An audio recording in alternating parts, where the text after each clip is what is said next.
ഇപ്പോഴത്തെ ഒരു ഹോട്ട് ടോപ്പിക്കാണ് സാംസങ് ഫോണുകളിലെ വര. ഡിസ്പ്ലേയിൽ വരയില്ലാത്ത ഒരു സാംസങ് S22 അൾട്രയും കാണാനില്ലെന്നാണ് പലരും പറഞ്ഞിട്ടുള്ളത്. S22 അൾട്ര, S23 അൾട്ര, പിന്നെ S24 വലുതായിട്ടില്ലെന്ന് തോന്നുന്നു. സോ എന്താണ് സാംസങ്ങിന് പറ്റിയെന്ന് നോക്കാം. ഈ സാംസങ്ങിന് പറ്റിയ പ്രശ്നം എന്ന് വെച്ചാൽ, അല്ലെങ്കിൽ എനിക്ക് തോന്നിയിട്ടുള്ളത്, പലരും നെറ്റിനകത്തൊക്കെ തപ്പി നോക്കിയപ്പോഴത്തേക്ക് ഒരു ടേം കാണാറുണ്ട്, പ്ലാൻ ഒബ്സൊലസൻസ്.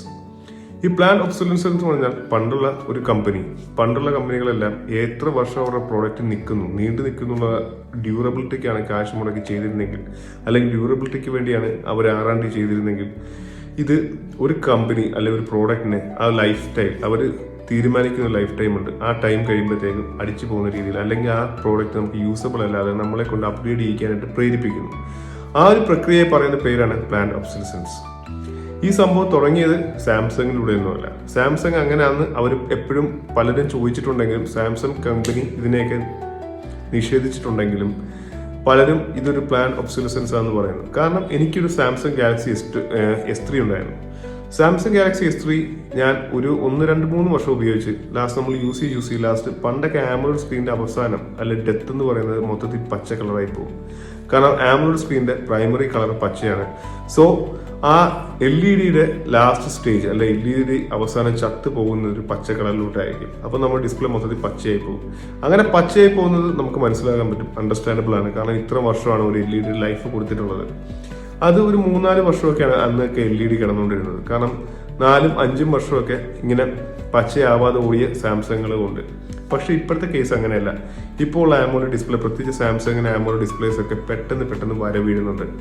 ഞാൻ നെറ്റ് നോക്കിയപ്പോഴത്തേക്കും അതിന് എല്ലാവരും കൊടുത്തേക്കുന്ന എക്സ്പ്ലനേഷൻ എന്ന് പറഞ്ഞാൽ, ഇവർ കണക്ട് ചെയ്യുന്ന ഒരു റബ്ബറിന്റെ അല്ലെങ്കിൽ ഒരു വയറുണ്ട്, ഒരു കണക്ടറുണ്ട്. ആ കണക്ടറിനകത്ത് ഓക്സിഡേഷൻ വരുന്നു.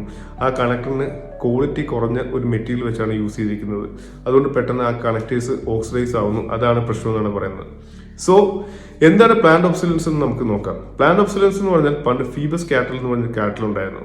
പണ്ടുള്ള ടങ്സ്റ്റൺ വെച്ചിട്ടുള്ള ബൾബ് അല്ലെങ്കിൽ ഫിലമെന്റ് ഉപയോഗിച്ചുള്ള ബൾബിനെല്ലാം മുടിഞ്ഞ ആയുസായിരുന്നു. 5000 മണിക്കൂറൊക്കെയാണ് ഓരോ ബൾബ് നിന്നുകൊണ്ടിരുന്നത്. അങ്ങനെ 5000 മണിക്കൂറൊക്കെ ബൾബ് കത്താൻ തുടങ്ങിയപ്പോഴത്തേക്കും കമ്പനികൾക്കൊന്നും റീപർച്ചേസ് വരുന്നില്ല. കമ്പനികൾക്ക് റീപർച്ചേസ് വരാതെ വരുന്നപ്പോഴത്തേക്ക് അവരുടെ പ്രോഫിറ്റ് ഷ്രിങ്ക് ആയപ്പോഴത്തേക്കും ഒരു പറ്റം കമ്പനീസ് എല്ലാം കൂടെ ഫീബസ് കാർട്ടൽ രൂപീകരിച്ചിട്ട്, അതിനകത്ത് ഫിലിപ്സ് ഉണ്ട്, ഓസ്ട്രം ഉണ്ട്, അങ്ങനത്തെ അന്നത്തെ മെയിൻ ഫിലമെന്റ് ബൾബ് നിർമ്മാതാക്കളെല്ലാം കൂടെ ഒരു കാർട്ടലുണ്ടാക്കി അവരൊരു കാര്യം തീരുമാനിച്ചു. അവരതുവരെ ഉപയോഗിച്ചിരുന്ന ടങ്സ്റ്റൺ അല്ലെങ്കിൽ ഫിലമെന്റിന്റെ ടങ്സ്റ്റണിനകത്ത് മൊത്തത്തിൽ നല്ല ക്വാളിറ്റി കൂടി 100% ടങ്സ്റ്റൺ ആയിരിക്കാം യൂസ് ചെയ്തിരുന്നത്. അതുകൊണ്ടായിരിക്കും അത്ര ലൈഫ് കിട്ടിയത്. സോ ഈ ടങ്സ്റ്റണിനകത്ത് ഉപയോഗിക്കുന്ന ടങ്സ്റ്റണിനകത്ത് ഇമ്പ്യൂരിറ്റീസ് ആഡ് ചെയ്തു. അങ്ങനെ ഇമ്പ്യൂരിറ്റീസ് ആഡ് ചെയ്തിട്ട് 5000 മണിക്കൂർ കത്തിക്കൊണ്ടിരുന്ന ബൾബിനെ 1000 മണിക്കൂറിലോട്ട് കുറയ്ക്കാനായിട്ട് അവർക്ക് സാധിച്ചു. അതായത് കൃത്യം 1000 മണിക്കൂർ കത്തിക്കഴിയുമ്പോഴത്തേക്കും ഈ ബൾബ് ഓട്ടോമാറ്റിക്കായിട്ട് കത്തിപ്പോകും. അങ്ങനെ നമ്മൾ പ്രേരിതപ്പെടുന്നു പുതിയൊരു ബൾബ് മേടിക്കാനായിട്ട്. സോ ഇതാണ് ഒരു ടൈപ്പ് ഓഫ് പ്ലാന്റ് ഒബ്സൊലസൻസ്. കാറിലോട്ട് വരുമ്പോഴത്തേക്കും പ്ലാന്റ് ഒബ്സൊലസൻസ് കൊണ്ടുവന്നത് ഷെവർലെയാണ്. ഷെവർലെ മോട്ടോഴ്സിന്റെ പ്ലാന്റ് ഒബ്സൊലസൻസ് എങ്ങനെയാണെന്ന് വെച്ചാൽ, പണ്ട് നമ്മുടെ ഹെൻറി ഫോർഡിന്റെ മോഡൽ ടിയുടെ ഒരു പ്രത്യേകത ഉണ്ടായിരുന്നു. പുള്ളി പറഞ്ഞൊരു വാക്കുണ്ട്, നിങ്ങൾക്ക് ഏത് കളർ വേണം ചൂസ് ചെയ്യാം, അൺലെസ് ഇറ്റ്സ് ബ്ലാക്ക് കളർ മാത്രമാണ് ഹെൻറി ഫോർഡ് കമ്പനിക്ക് ഉണ്ടായിരുന്നത്. കാരണം അവർ കോസ്റ്റ് കട്ട് ചെയ്യാൻ വേണ്ടി ബ്ലാക്ക് കളറിനാണ് ഏറ്റവും വില കുറവ് കിട്ടിക്കൊണ്ടിരുന്നത്. സോ അവർ ബ്ലാക്കിൽ തന്നെയാണ് കാറുകൾ ഇറക്കിക്കൊണ്ടിരുന്നത്. എന്നാൽ ഷെവർലെ കുറച്ചും കൂടെ ഗംഭീരമായിട്ട് ചിന്തിച്ചു. ഷെവർലെ കാറുകളുടെ പ്രത്യേകത വെച്ചാൽ, ഷെവർലെ കാറുകൾ നിങ്ങൾ ഇന്നൊരു നീല കാർ മേടിച്ചിട്ട് വേണം, നിങ്ങളിപ്പോൾ ഇന്ന് ഷെവർലെ ഷോറൂമിൽ അന്നത്തെ കാലത്ത് പോവുകയാണെങ്കിൽ അപ്പോൾ ഒരു മോഡൽ കാറിന് നീലയും അല്ലെങ്കിൽ യെല്ലോയോ അല്ലെങ്കിൽ ബ്ലൂവോ അങ്ങനത്തെ ഒരു പഴയ കളർ 3 കളറേ കാണത്തുള്ളൂ കോമ്പിനേഷൻ. ഈ കളർ മേടിച്ചുകൊണ്ട് നിങ്ങൾ വരുന്നു, 1 വർഷം കഴിയുമ്പോഴത്തേക്ക് ഇവന്മാർ ഇതിനകത്തൊന്നും പെടാത്ത പുതിയൊരു കളർ കൊണ്ടുവരുന്നു, പിന്നെ അടുത്ത വർഷം വേറൊരു കളർ കൊണ്ടുവരുന്നു. എന്നാൽ കോസ്മെറ്റിക്കലി ആൻഡ് ഇന്റേണലി ആ കാർ സെയിം ആയിരിക്കാം, പക്ഷെ കളർ മാത്രം വ്യത്യാസപ്പെട്ടു പോകുന്നു. ഇങ്ങനെ കളർ വ്യത്യാസം വരുമ്പോഴത്തേക്ക് നമ്മൾ ഓട്ടോമാറ്റിക്കായിട്ട് ചിന്തിക്കുന്നു, നമ്മുടെ കയ്യിലുള്ളത് ഏതോ പഴയ പ്രോഡക്റ്റ് ആണ്, അല്ലെങ്കിൽ നമ്മുടെ പ്രോഡക്റ്റിന്റെ കാലാവധി കഴിഞ്ഞു, ഇത് കുറച്ചും കൂടെ അപ്ഡേറ്റഡ് ആയിട്ട് ഉള്ള പ്രോഡക്റ്റ് ആണ് എന്ന് നമ്മൾ ഓട്ടോമാറ്റിക്കായിട്ട് ആലോചിച്ചിട്ട് നമ്മൾ പുതിയ പ്രോഡക്റ്റിലോട്ട് അപ്ഗ്രേഡ് ചെയ്യുന്നു. അതാണ് ഷെവർലെ മോട്ടോഴ്സ് കൊണ്ടുവന്ന പ്ലാന്റ് ഒബ്സൊലസൻസ് അല്ലെങ്കിൽ വെഹിക്കിളിനകത്ത് പ്ലാന്റ് ഒബ്സൊലസൻസിന് തുടക്കം. പിന്നീടുള്ള പ്ലാന്റ് ഒബ്സൊലസൻസിനെ കുറിച്ച് സംസാരിക്കണമെങ്കിൽ, കഴിഞ്ഞ ദിവസം ഒരു ബ്രോ യൂട്യൂബിൽ ഒരു വീഡിയോ ചെയ്തിട്ടുണ്ടായിരുന്നു. അതായത് FC-യുടെ സെൻട്രൽ ഷാഫ്റ്റിന്റെ കംപ്ലൈന്റ്. FC-യുടെ സെൻട്രൽ ഷാഫ്റ്റ് കംപ്ലൈന്റ് എന്ന് പറഞ്ഞാൽ, യമഹയ്ക്ക് ഒരിക്കലും ആ പാർട്സ് നല്ലോണം ഉണ്ടാക്കാൻ പറ്റാഞ്ഞിട്ടല്ല, അവർ ഓട്ടോമാറ്റിക്കായിട്ട് അതിനൊരു ക്വാളിറ്റി കുറച്ച്, അല്ലെങ്കിൽ ആ ഒരു ഇരുമ്പിന് മെറ്റലിന് കുറച്ച് സ്ട്രെങ്ത് കുറച്ചിരിക്കുന്നതായിരിക്കാം എന്നാണ് ഒരു മെക്കാനിക്ക് തന്നെയാണ് പുള്ളി അവകാശപ്പെടുന്നത്. സോ അതും നമുക്ക് പ്ലാന്റ് ഒബ്സൊലസൻസിൽ കൊണ്ടുവരാം. അങ്ങനെ വരുമ്പോഴത്തേക്കും ഐഫോണിനകത്ത് പ്ലാൻ ഒബ്സലൻസ് ഇല്ലെന്ന് നിങ്ങൾക്ക് ചോദിക്കാൻ പറ്റും. ഐഫോണിനകത്തും ഉണ്ട്, അത് വേറൊരു രീതിയിലാണ്. എൻ്റെ കയ്യിലുള്ളത് ഐഫോൺ 12 ആണ്. ഐഫോൺ 12 പണ്ട് മാർക്കറ്റിൽ ഇറങ്ങിയ സമയത്ത് 70,000 രൂപയുടെ അടുത്ത് വില ഉണ്ടായിരുന്നു. ഈ 70,000 രൂപയുടെ മൊബൈൽ നമുക്ക് അന്ന് ജസ്റ്റിഫൈഡ് ആണ്. 70,000 രൂപയുടെ മൊബൈല് ഞാനിപ്പോൾ 4 വർഷമായി.